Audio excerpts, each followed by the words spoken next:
Hey there, and welcome to Hardcore Sustainable. Today I'm going over to visit Hassan, who is a natural builder here. He does it for income on our property in the village here, and also he's been hired outside of Dancing Rabbit to do building projects. But this building that he's working on right now is kind of a round house, and it's just got so many things going on as far as natural building methods inside. And so I'm going to take you on a little tour. I think it's going to be more than one video, but we'll see what happens. There's just so many beautiful techniques that he's using in this house, and we'll get to see some of that beauty. It's unfortunate though that this is the first video I've done on it. I wish I had been doing them all along throughout his building process so that we could have seen the progress, but he's not done with it yet. So there's more to come, and there's enough done now that it's totally interesting, and there's so much to see.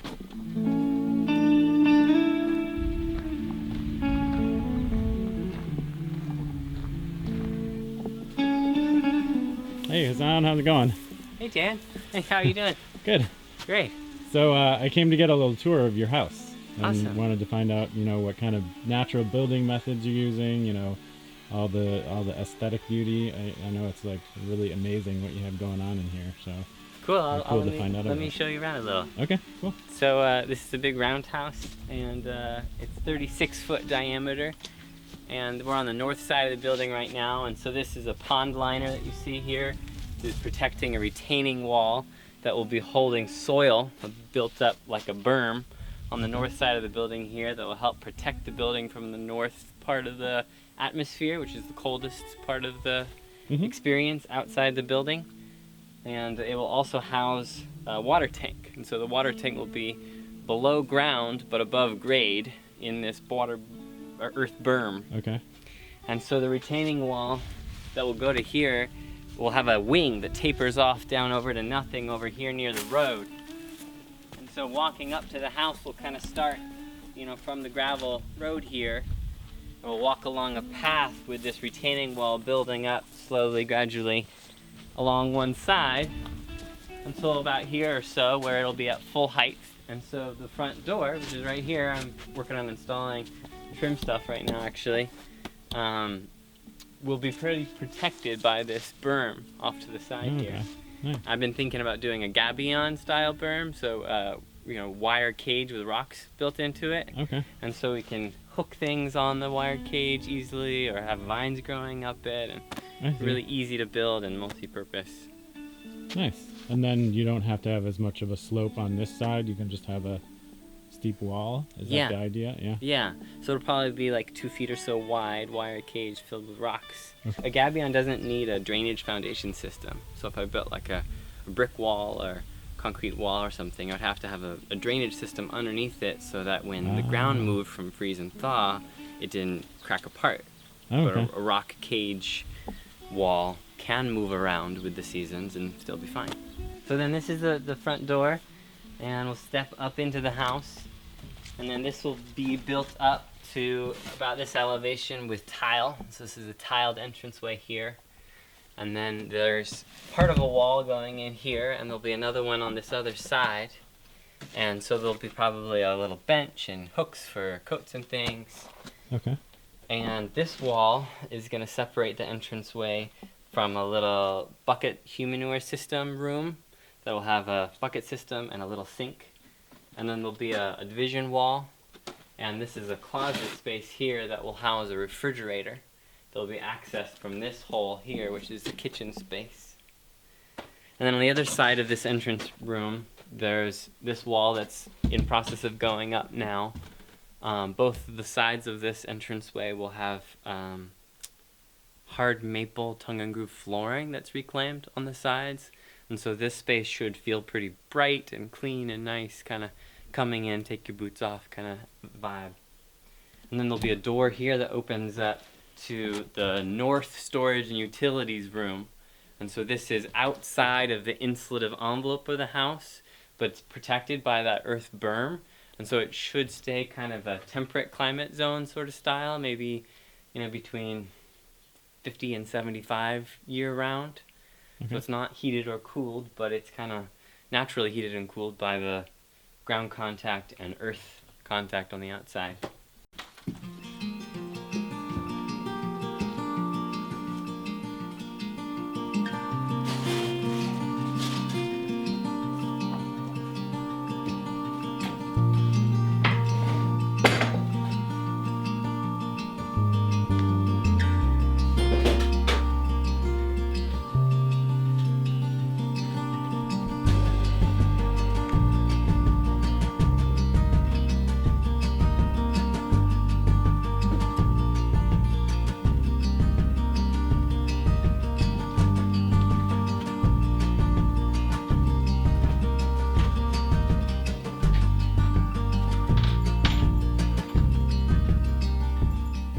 So some of the different techniques I'm playing with in this building is that the outside insulative envelope is mostly straw bale, and so there's some of those here. Okay. These straw bales are stacked in a column on their edge, which is different than many straw bale systems where they're on their flat, which makes them 18 inches wide, versus this is 14 inches wide. And it puts the straws vertical instead of horizontal. When the straws are horizontal, air can go right through the straws. When the straws are vertical like that, there's more wall membranes to the insulative system. And so people generally theorize that in 14 inches we have about the same R value or resistance value as we do an 18-inch wall. So it takes up less square footage of the house. The wall actually builds quicker because there's an 18-inch rise rather than a 14-inch rise. And it's maybe just as insulative. Nice. So this is a straw bale wall that will get a plaster on top of it. And then this wall here is light clay straw, and this will get the same maple tongue and groove flooring that will be on these other walls on this side of it, and it'll get an earthen plaster on the other side of it. The wall behind you here is a rigid foam wall. I had some leftover, this is polyisocyanurate rigid foam that's what's in the ceiling. But I had a few pieces left over, and so I have filled out a few of these walls that I want to be pretty well insulated. This stuff is 6.5 R per inch, Okay. and so in a 4-inch span, you have 24, 26, somewhere in that range. It's pretty insulative. And so then this storage room is insulated by these rigid foam panels on a few sides, and then a really thick light clay straw wall. That might be kind of dark, hard to see. We can see it from the other side though. And so that's a 10-inch light clay straw wall versus a 3.5-inch light clay straw wall. And so this wall is mostly a sound insulation wall versus a thermal insulation wall. Okay. So then, like I said, this will be a tiled floor, and then there'll be a step up into here. And this is probably going to be a brown paper bag technique floor, but done with colored paper. And so I'll take paper and rip it up into shapes I like, and dip it into a water and glue mixture, and then kind of paper mache it down on top of this subfloor. And then I'll put a few coats of polyurethane on top of it. It'll keep moisture off of it, and should hold up pretty well. Huh. Interesting. Yeah, it's called the Heard of brown that. paper bag technique, and you can search Google and find nice pictures of it. Cool. And I did a sample of that with the colored paper down at my house as the interior front, like step sort of mat area, so that we can experiment with it for winter boots and mud kind of coming in and see how it holds up in that conditions. I wanted something that's more durable in this area for the floor because this is the kitchen space. And the kitchen space, imagine people dropping cast iron pans. It also will be a wood burning cook stove, and that'll be an island somewhere right about here.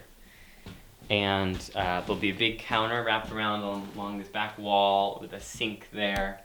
And so people will be probably standing about here operating this wood burning cook stove, carrying wood in from outside, and you drop wood all the time on the floor, and maybe you want to have your hatchet and chop a little bit. So I wanted the floor to be pretty durable, so I'm not doing an earthen floor in here on this space.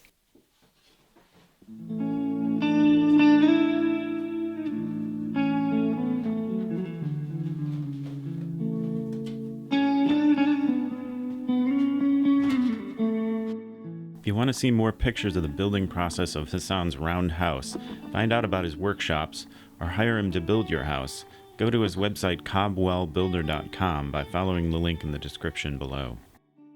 So click the subscribe button below to get video updates, and don't forget to share and give a thumbs up to the video, and I'll see you next time.